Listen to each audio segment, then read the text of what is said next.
Hey friends, welcome back to Rita Talks. I'm Rita, and on this YouTube channel, I just share some of the thoughts, ideas that I've been thinking about, some of the things that have been going on in my life. And today was an interesting day. Quite a few stuff that happened that's somewhat interesting. So basically, I just started out the day working from home. Just had my first meeting of the day, just the stand up to share our updates, etc. Then I received drum roll, please, my Apple Watch Ultra. So I set it up in the evening, but yeah, I received it today in the morning. I mean, honestly, when I first put it on my wrist, it felt kind of bulky, but I think I'm starting to get used to it. I mean, I've only worn it for like 2 hours or whatever. Now it's charging because I'm gonna go to sleep soon. But yeah, that was something interesting today. I also had lunch with my new team, just with the to my manager, who are not managers themselves. It was interesting. It was a quick one, just because it was like last minute scheduled, etc. It was quite interesting. Then had like an hour long meeting with our director. It was like, I guess, our all hands or like all meeting. It was, I don't know. I was not that like convinced of it, to be completely honest. It was fine.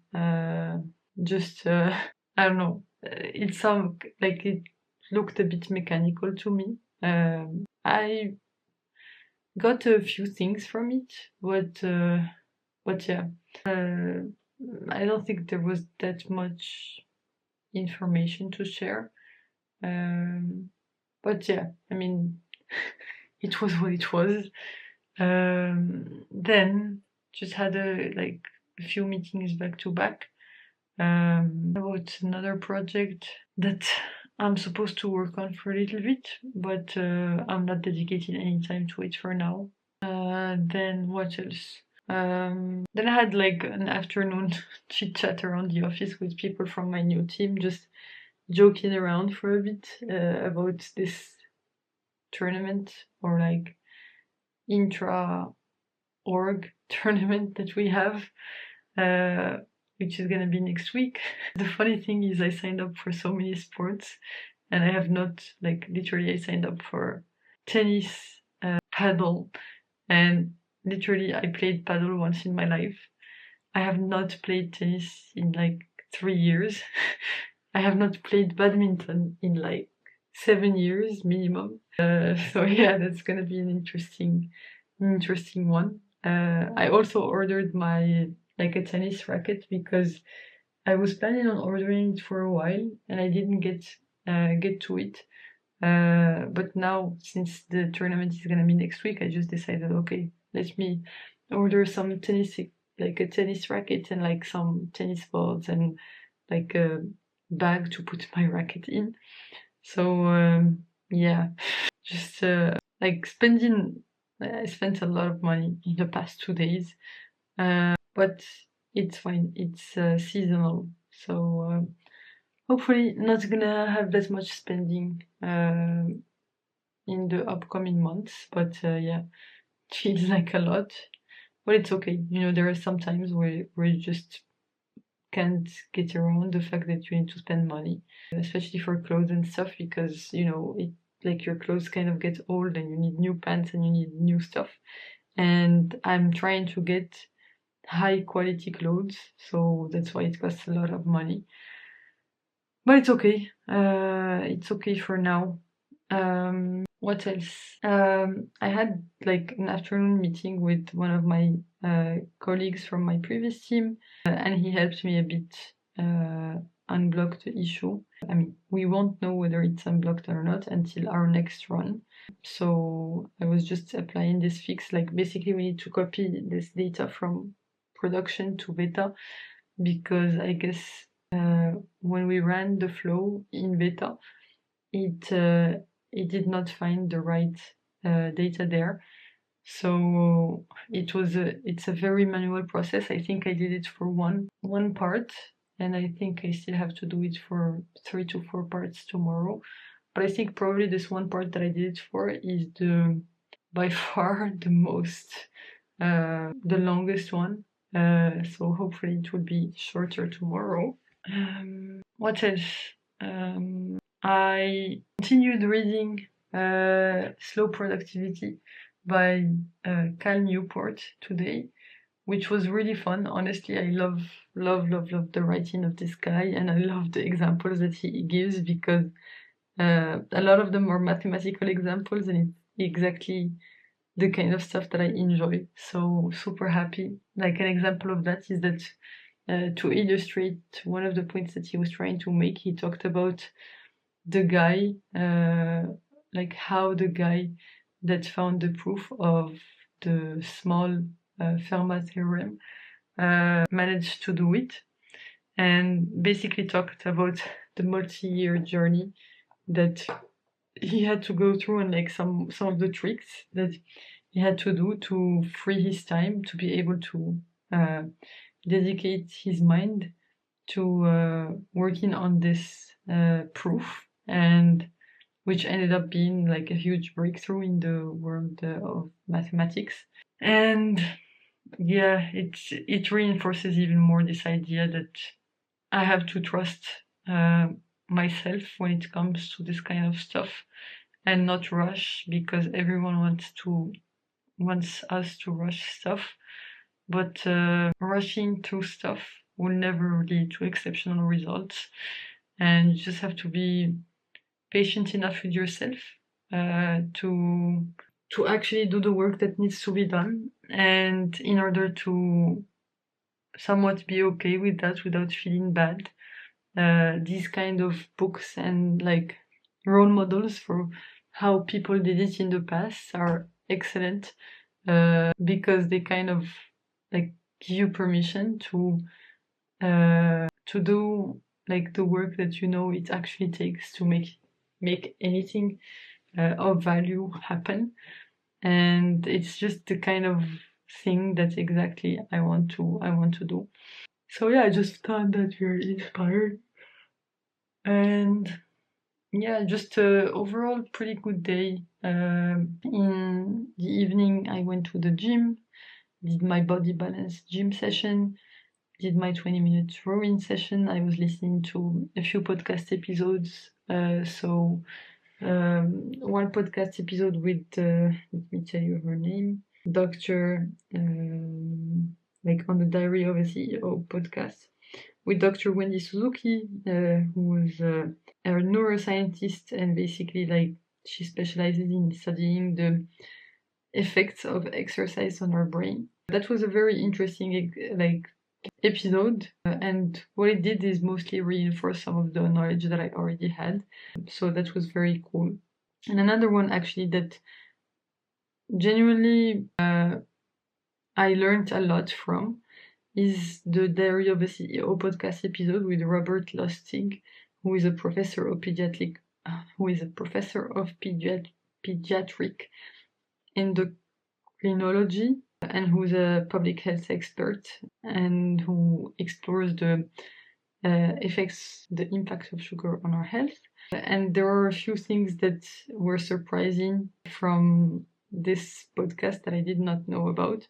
The first one is the fact that like any of these diet drinks are only half as bad like as regular sodas. And so basically the reason that regular sodas are bad is, first of all, because they have sugar, and the second reason is because of that sugary taste triggers the insulin response in our body. So basically it's a double bad because of that. And that's the first thing. like basically the more sugar you have, the more insulin resistance you get. And the second one, like what was surprising to me is that these Diet Coke and everything, even though they get rid of the bad part that comes from having fructose from eating fructose, which is basically poison for your body, is this idea that insulin itself is toxic for you. And when you eat or drink these things with sweeteners, what happens is that regardless of regardless of whether the drink or like whatever you're eating has sugar in it, if it has a sugary taste, it triggers your body to start emitting insulin. And so the downsides from high levels of insulin in your blood are still there. So from using Diet Coke, you get rid of the downsides of sugar, but you don't get rid of the downsides of insulin, and so it's only half as bad. And I thought that was like completely new information that I was not at all aware of. And something else is that he also talked about these substances that are obesogens, and basically these are the things that cause weight gain in a way that's unrelated to their calorie content. So basically they can not have any caloric content, but basically they cause an increase, basically they cause weight gain. And the way that works is regardless of the caloric content of these foods, so he gave the example of the substance that's used to make non-stick pans. I think he was calling it, I don't remember the name of that. But this substance is one of these obesogens because it doesn't have any calories in it. It just basically, if you cook your food on these non-stick pans, you will get exposed to this substance. And so how basically it causes weight gain without it having any calories, the way that it works is that it causes an increase in the number of fat cells in our body, or in the size of these fat cells, which causes us to get fat, pretty much. So these are like the two things that stood out for me to me for this episode. From this episode, and then he goes on to qualify, to give 3 things that qualify metabolically healthy food. And the first one is the guidelines to help guide you in making the right food decisions is make sure that this food protects the liver, that it feeds the gut, and that it supports the brain. Those are the 3 criterion for metabolically healthy food. And yeah, those were the insights that I took from this podcast episode with what's his name again? I forgot. With Robert Lustig. Very interesting. And yeah, after that I just came home and I was listening to this episode while having my evening walk. And then after that, I just came home, started continuing my work on copying the data from prod to beta. And while that was going on, I set up my Apple Watch Ultra 2, and also had a chat with my mom, which was nice. And yeah, in the end, I just finished copying the data for this one chunk. So at least that was done. And I think I have 3 chunks left of data to copy, hopefully tomorrow. So wish me luck on that.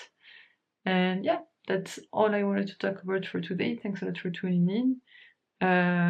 You can click here to watch my previous video on the channel, Stone right before this one, or you can click here to watch my latest video on the channel overall.